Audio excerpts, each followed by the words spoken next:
May napansin naman ang ating bida sa katawan ng babae, at dali-dali niya nga kinuha ang telepono nito sa leeg niya. Nagtaka naman rito si Chuching, dahil magaling nga raw magtago ng telepono ang babae. At kasabay nun, umalis na sila, para pasabugan ang sasakyan kasama ang telepono ng babae, dahil may tracking device nga raw ang telepono nito.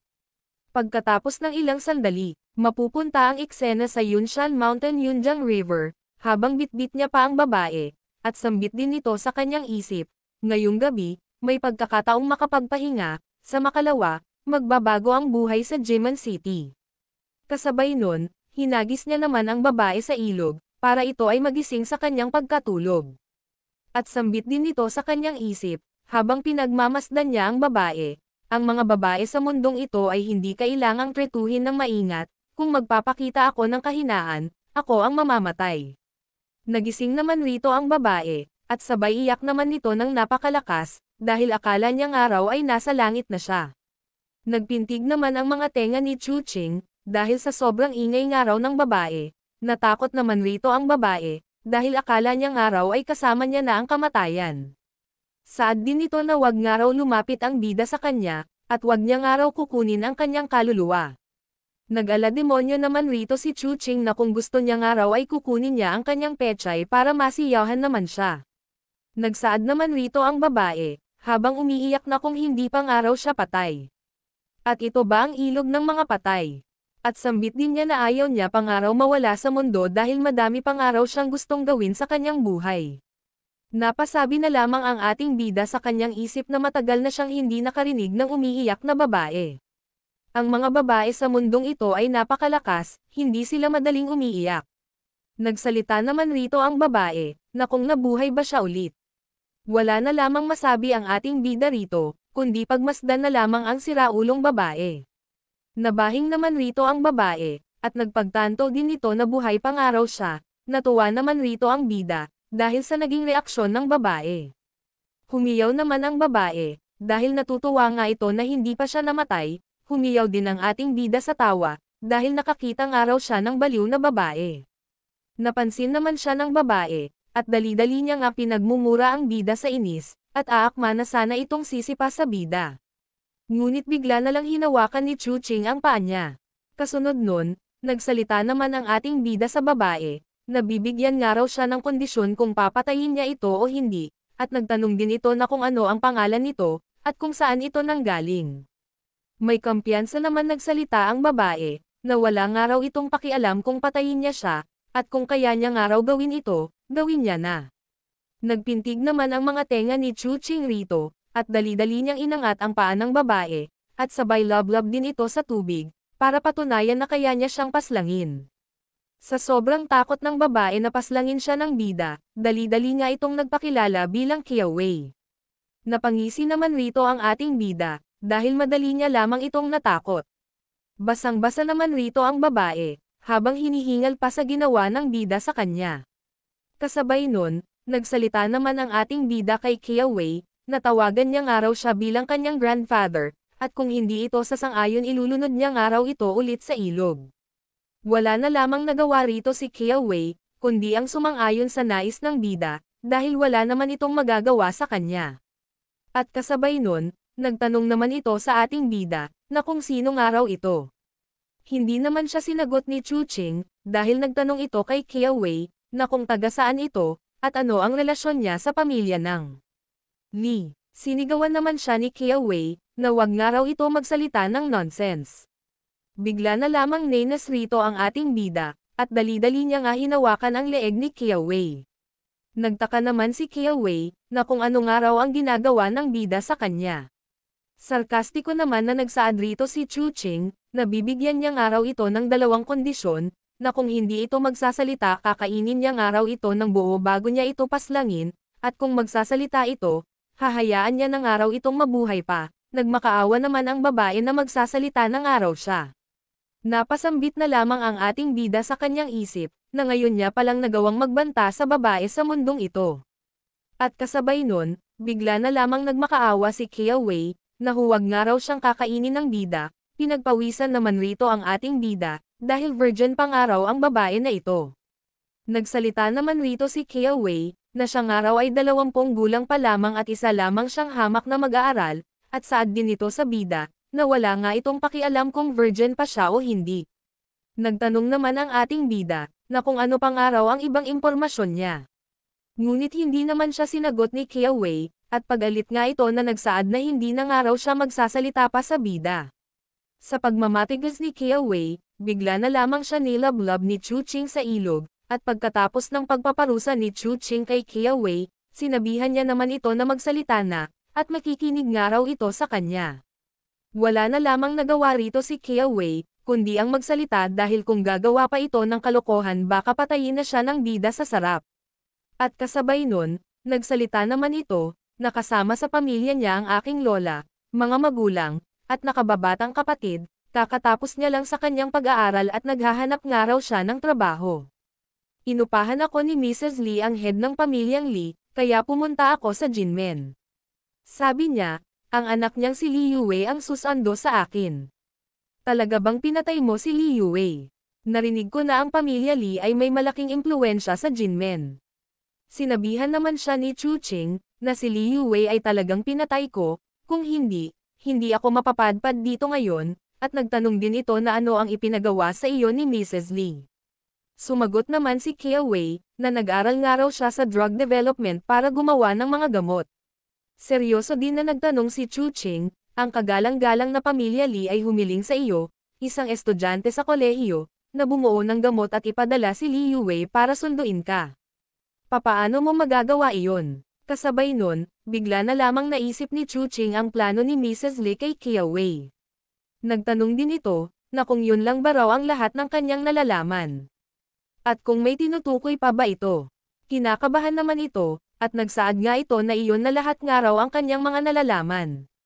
Napangisi naman rito si Chu Qing, at sabay buhat nga nito kay Kia Wei, natatakot naman na nagtanong si Kia Wei na kung anong araw ang gagawin sa kanya ng bida. Maya-maya pa pagkatapos ng ilang sandali, dinala niya si Kia Wei sa may dalampasigan, at sabay hagis nga nito siya sa may sahig. Nagsalita naman ang ating bida, na ito nga raw ang Yunjiang River. At saad din niya, isang matanda ang nagsabi sa kanya na sa ilog ng Yunjiang, may isang isda na tinatawag na banal na isda ng ilog, at kumakain ito ng tao. Nagulantang naman sa takot rito si Kia Wei, na kung may balak bang araw ang bida na ay pakain siya sa mga isda, at siya nga raw ay isang martial artist, at nagtanong din ito na kung kaya niya bang pumatay ng tao. Sumang-ayon naman rito ang ating bida na oo, dahil madami ng araw siyang napaslang na tao, at dagdag din niya, na karaniwan kong inilalagay ang mga tao sa mga bar aisles ng gasolina na puno ng semento at pagkatapos ay itinatapon sila sa ilog. Ito ay tinatawag na pagtatanim ng mga bulaklak ng lotus. Nagulantang naman rito si Kia Wei, dahil magiging katapusan ng araw niya. At saad din ng bida sa kanya, habang tinatakot niya pa ito ng sobra, at itatali niya ang buong katawan niya gamit ang mga tanikala ng bakal at pagkatapos ay ihagis ito sa tubig. Ito ay tinutukoy sa sumusunod na artikulo. Tinakpan naman ni Kia Wei ang kanyang mga tenga sa labis nitong takot sa pinagsasabi ng bida sa kanya. Kasunod nun, nagtanong naman ang ating bida na kung bakit gusto kang kunin ng pamilyang Lee. Sinagot naman siya ni Kia Wei, na dahil siyang araw ay isang estudyante ng isang sikat na paaralan.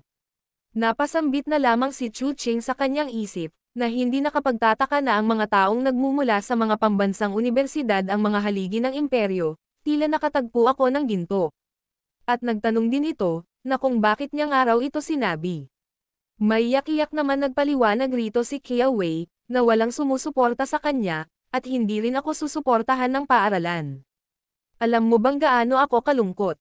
Kapag tayo ay tinarget ng masasamang tao, mahuhuli tayo at pipilitin silang magtrabaho para sa kanila.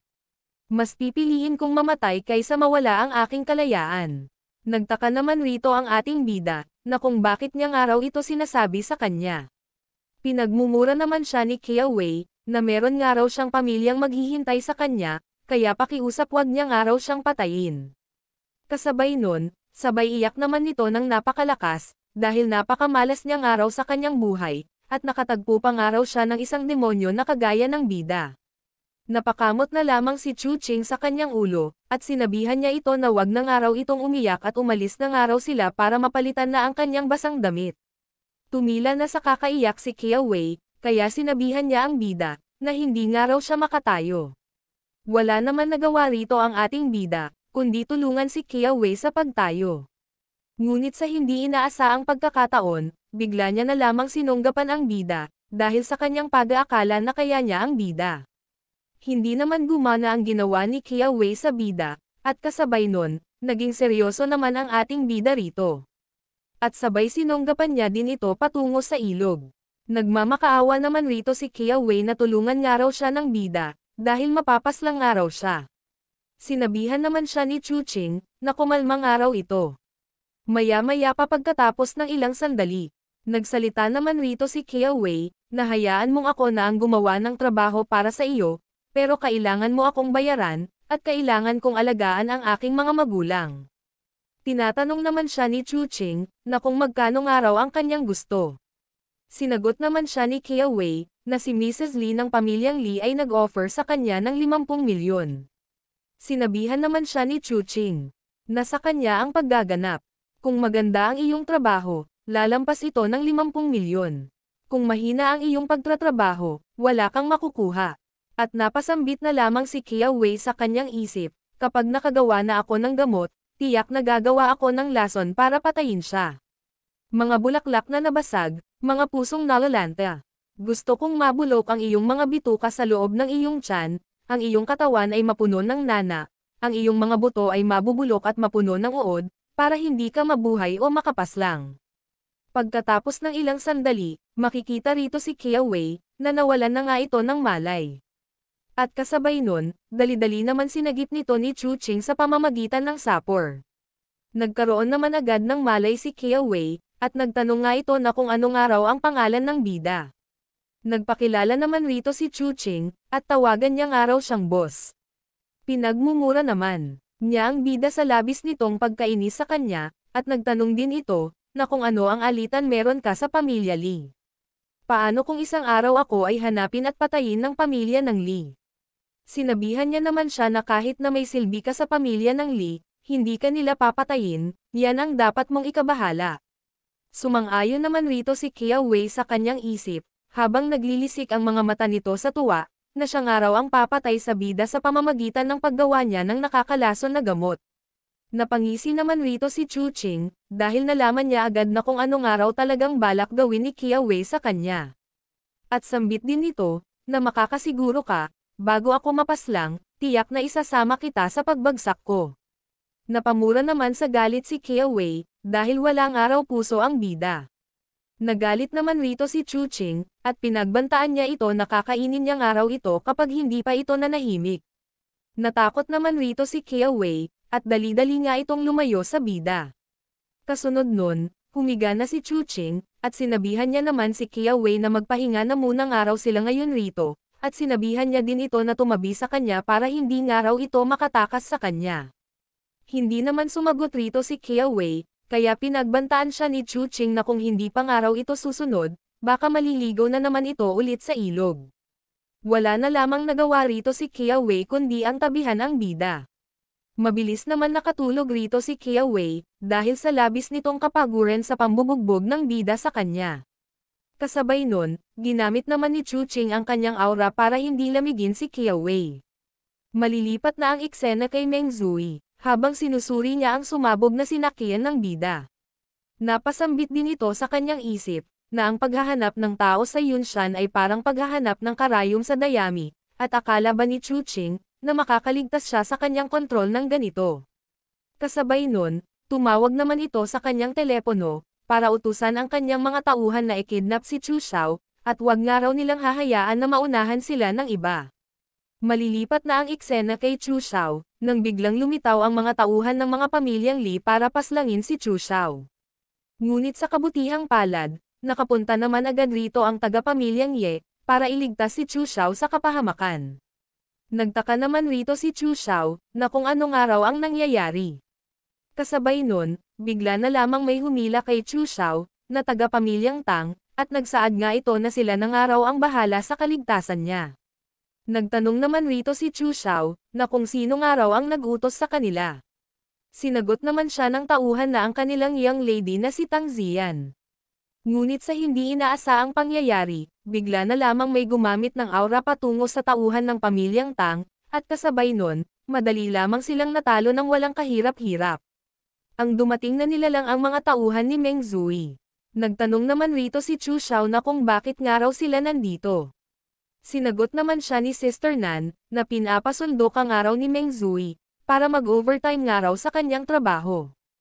Humingi naman ng pasensya si Chu Xiao, dahil nakapatay nga raw ang kanyang telepono, kaya hindi niya nga raw ito nalaman agad.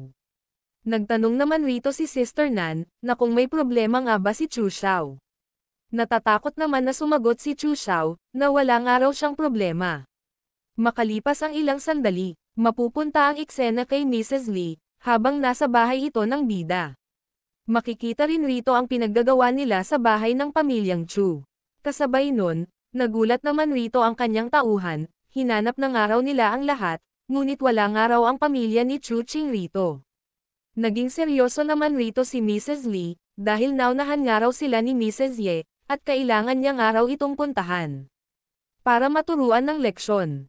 Maya-maya pa pagkatapos ng ilang sandali, makikita rito na nagkaharap na ang pamilyang Chu, at ang pamilyang Lee. Sinabihan naman ni Mrs. Lee, si Mrs. Ye, na dahil kumampi nga raw ito kay Chu Qing, uubusin niya nga raw ang pamilya nito. Nagsaad naman rito si Mrs. Ye, si Chu Qing ang tagapagligtas ng aking buhay. Ako, si Ye Qingmei, ay hindi kailanman tatalikod sa kanya. Bukod dito, panahon na upang bitawan ang mga lumang alitan at bagong galit sa pagitan natin. Hindi naman pinakita ang eksena ang kanilang laban. Kaya mapupunta na ang ating eksena sa ating bida, nakakagising niya lang sa kanyang pagkatulog, kasabay nun, dali-dali niya naman ginising si Kia Wei, nagtanong naman rito si Kia Wei, na kung ano ng araw ang kanilang gagawin. Sinagot naman siya ni Chu Qing, na uuwi ng araw sila. Maya-maya pa pagkatapos ng ilang sandali, napunta na ang eksena sa bahay ni Chu Qing. Nagulat naman rito si Kia Wei, dahil ang gulong araw ng bahay nila, at nagtanong din ito na kung sigurado bang araw ang bida na bahay nila ito. Naalala naman ni Chu Qing ang kanyang mga magulang na namumuhay ng masaya at walang problema, at kasabay nun, bigla na lamang itong nanggalaitin sa galit, dahil sa ginawa nila sa kanyang pamilya. Natakot naman rito si Kia Wei, dahil parang demonyo ng araw ang bida.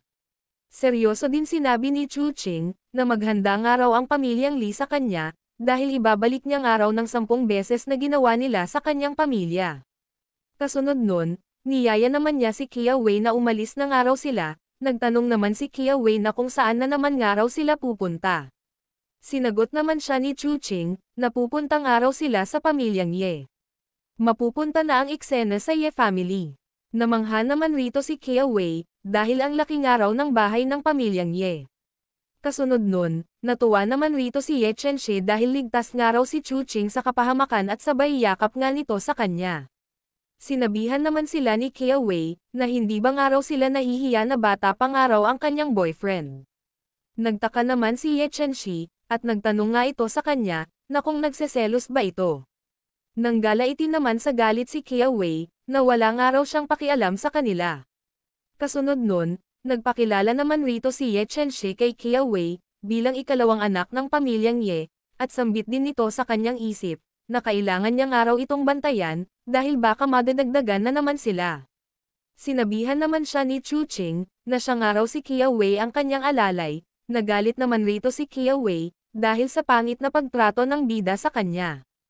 Hinakbayan din niya si Ye Chenxi, na mayroon pang ibang pagkakakilanlan si Kia Wei, at ipapaliwanag niya ito mamaya. Kailangan nating makahanap ng taong mapagkakatiwalaan upang alagaan siya, nang hindi naaakit ang atensyon ng sinuman o pinapayagan siyang makatakas. Sumang-ayon naman rito si Ye Chenxi, kaya dali-dali niyang inutusan ang kanyang mga tauhan na samahan si Kia Wei, at para makapagpahinga ito. Nagtanong din ang ating bida, na kung kamusta ng araw ang kanyang pamilya. Sinagot naman siya ni Ye Chenxi, na ayos lang ang kanyang mga magulang, at sinama niya ng araw si Huanir, ngunit sa kasamahang palad na sa kamay ni Meng Zui si Chu Xiao. Nagtanong naman si Chu Qing, na kung anong araw ang nangyari. Pinaliwanag naman ni Ye Chenxi, na ang kapatid mo ay nagtatrabaho bilang bartender sa Meng Zui, at kagabi nang nakikipaglaban kami sa pamilya Lee, dinala nila ang kapatid mo. Napasambit na lamang si Chu Qing sa kanyang isip, ang kapatid niya, sa halip na mamuhay at magtrabaho ng maayos sa tabi ng aming ina, ay naglakas loob pang pumunta sa Meng Zui Mansion. Kahit anong paraan, makukuha ni Meng Zui ito, at ako'y pinapabayaan lang niyang magdusa. Nagsalita naman si Chu Qing kay Ye Chenxi, na itago mo ang aking pag-eral, huwag ipaalam sa iba, pati na kay Tia Ye. Kung gusto akong hanapin ni Meng Zui sa pamilya Ye, sabihin mo sa kanya na nawawala ako. Nagtanong naman rito si Ye Chenxi, na paano kung hindi ka natagpuan ni Meng Zui at sinaktan ang kapatid mo. Sinagot naman siya ni Chu Qing, na hindi, ginagamit lang niya ang kapatid ko para takutin ako. Kung hindi niya ako makita, wala siyang gagawin, at nagtanong din ito na kamusta na ang pamilya ni Ye Chenxi. Sambit naman ni Ye Chenxi, na kagabi, nakipaglaban sila sa pamilya ng Li, at parehong nawalan ng hindi bababa sa 30% ng kanilang lakas sa laban.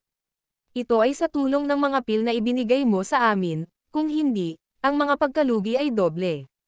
Kaya naman, ang pamilya ko ay patuloy na nagrereklamo, nagtatanong sa desisyon ng aking ina. Ang una na gumawa nito ay si Yemei, at ang pangatlo ay ang galit na galit kong tiyahin. Labis na nag-aalala ang aking ina tungkol dito. Napasambit na lamang si Chu Qing sa kanyang isip, sa kasalukuyang sitwasyon ng pamilya Ye, ano ang makukuha ni Yemei sa paggawa nito. Kung patuloy siyang magdulot ng gulo at bumagsak ang pamilya Ye, ano ang makukuha niya? Dapat may tiwala siya sa paggawa nito, pero anong klaseng tiwala ito? Kasabay nun, nilabas niya naman ang kanyang discussing mask. At nagsaad nga din ito, na dalhin niya nga raw siya kay Tia Ye, pero huwag mo itong sabihin sa kanya. Kasunod nun, bigla na lang naging puti ang kanyang buhok, habang sinusuot niya ang kanyang discussing mask, namangha naman rito si Ye Chenxi, dahil kaya palang gawin ng bida ito. At nagsaad din ang ating bida, na mula ngayon, wala na si Chu Qing, at tawagin ninyo akong Sword Master, sabihin ninyo na ako ang guro ni Chu Qing, pumunta rito upang talakayin ang mga isyo at tulungan si Chu Qing. Namula naman rito si Ye Chenxi, at sumang-ayon nga ito ng oo Master Jian.